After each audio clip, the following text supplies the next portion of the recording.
마태복음 9장 9절에서 13절까지의 말씀입니다. 마태복음 9장 9절에서 13절.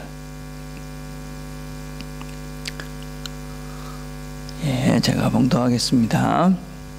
예수께서 그곳을 떠나 지나가시다가 마태라 하는 사람이 세간에 앉아 있는 것을 보시고 이르시되 나를 따르라 하시니 일어나 따르니라.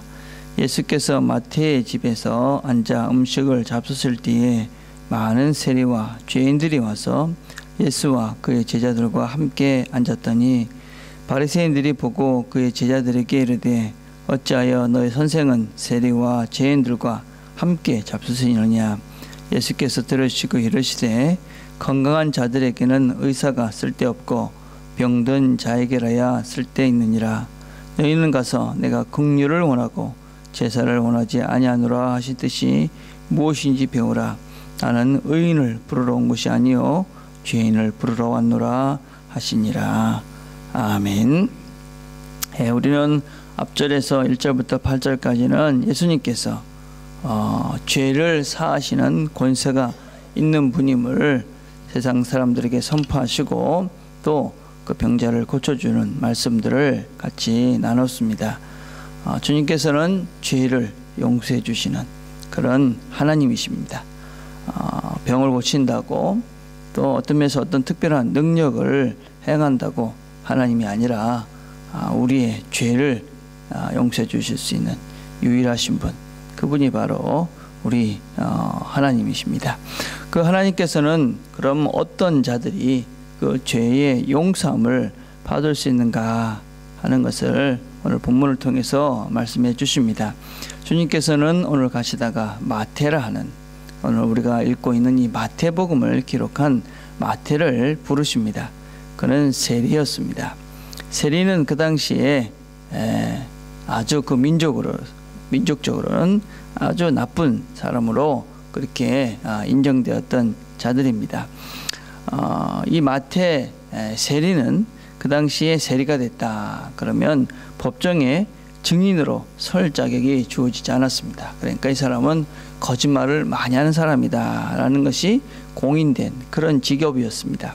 그리고 회당에서 출교를 당했습니다. 그러니까 그 당시에 회당에서 출교를 당한다 하는 것은 사실은 모든 사회적인 그런 고립을 의미하기도 합니다. 또 일반 사람들도 이 세리를 속이는 것이 죄가 되지 않았다고 그럽니다. 그리고 특별히 유대인들은 이 세리에게 따라주지 않아서 사실은 장가를 못 가는 경우가 대단히 많이 있었다 그렇게 이야기를 합니다. 성경을 보면 세리와 창녀, 그래서 세리들과 창녀들이 꼭 같이 이렇게 등장하는 것은 그만큼 세리들이 정상적인 가정생활을 할 수 없었기 때문이다 그렇게 이야기를 합니다. 근데 주님께서는 이 세리를 부르십니다. 그리고 주님께서 부르심에 마태는 응답을 했고, 주님이 그렇게 부르시니까 마태는 주님을 자기 집으로 모시고 갑니다. 그리고 많은 사람들이 또 이 세리와 함께 했던, 세리의 친구들이니까 세리와 그 죄인들이라는 것이 그 당시에 우리가 생각하는 것처럼 특별한 살인죄를 짓고 도둑질을 하고 이런 것보다는 사회적으로 고립된 사람들입니다. 어쩔 수 없이 죄를 지었던, 그 당시에 이 죄인들이라는 것은 무슨 병자들, 또 하층민들, 또 부정한 것들을 만지는 사람들, 이런 기타 등등 사회적으로 이렇게 아주 힘든 그런 사람들을 사실 그 당시에는 죄인의 범주 속에 다 집어넣습니다. 물론 그 중에 죄인들도 있었습니다. 어찌든지 간에 그들과 함께 식사를 하니까 바리새인들이 어떻게 세리와 죄인들과 함께 식사를 하느냐 그렇게 비난을 합니다. 그 당시에는 이렇게 죄인들과 식사를 한다 하는 것은 그 사람도 그런 부정한 것이 물들기 때문에 경건한 유대인들은 결단코 이렇게 세리, 죄인들, 그 당시에 이렇게 소외됐던 사람들과 함께 하지 않았다는 것이 아주 일반적인 그런 경향이었습니다. 그런데 주님께서는 이렇게 말씀하십니다. 건강한 자에게는 의사가 쓸데없고 병든 자에게 쓸데가 있다. 또 주님께서 오신 이유가 죄인들을 부르러 왔다 그렇게 말씀합니다. 주님은 죄를 사하실 수 있는 권능이 있는 분입니다. 근데 어떤 사람들이 주님으로부터 죄의 용서함을 받을 수 있느냐? 그것은 자기 자신이 바로 죄인임을 아는 자들입니다.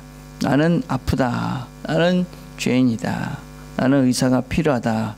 라는 것을 인정하는 자다라고 할 수가 있습니다.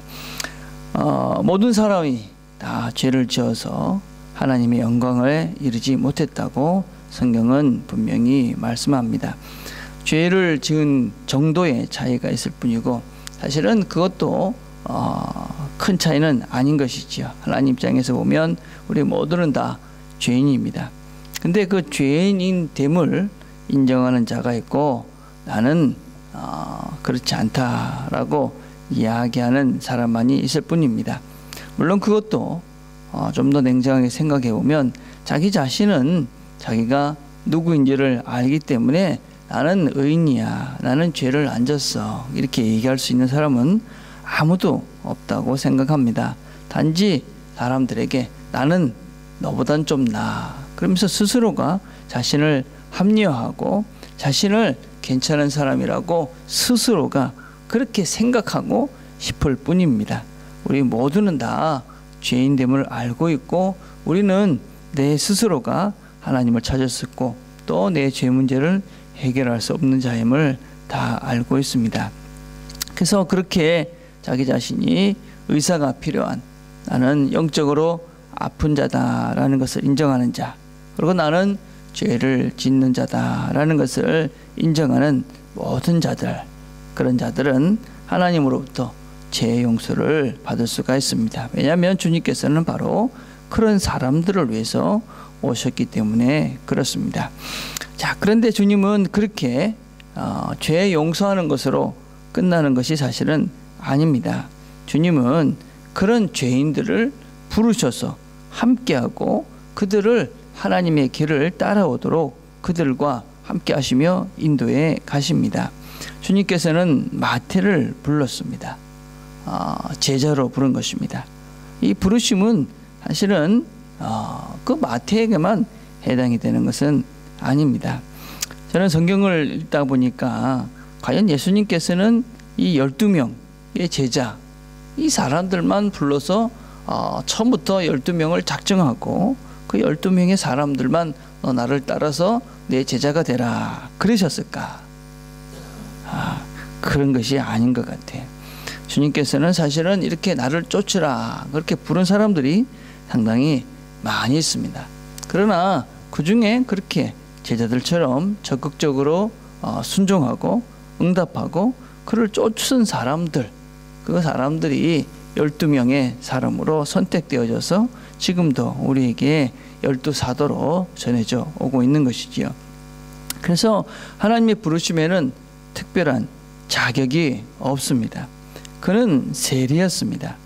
여러분, 당시의 세리, 아까도 얘기했지만 그렇게 나쁜 자였습니다. 모든 사람들에게 욕을 먹던 자들이었습니다. 세리를 가리켜서 로마의 개다 그렇게 부릴 정도로 모든 사람에 그렇게 소외됐던, 그리고 욕을 먹던 사람입니다. 그러나 주님은 그 사람을 부르십니다.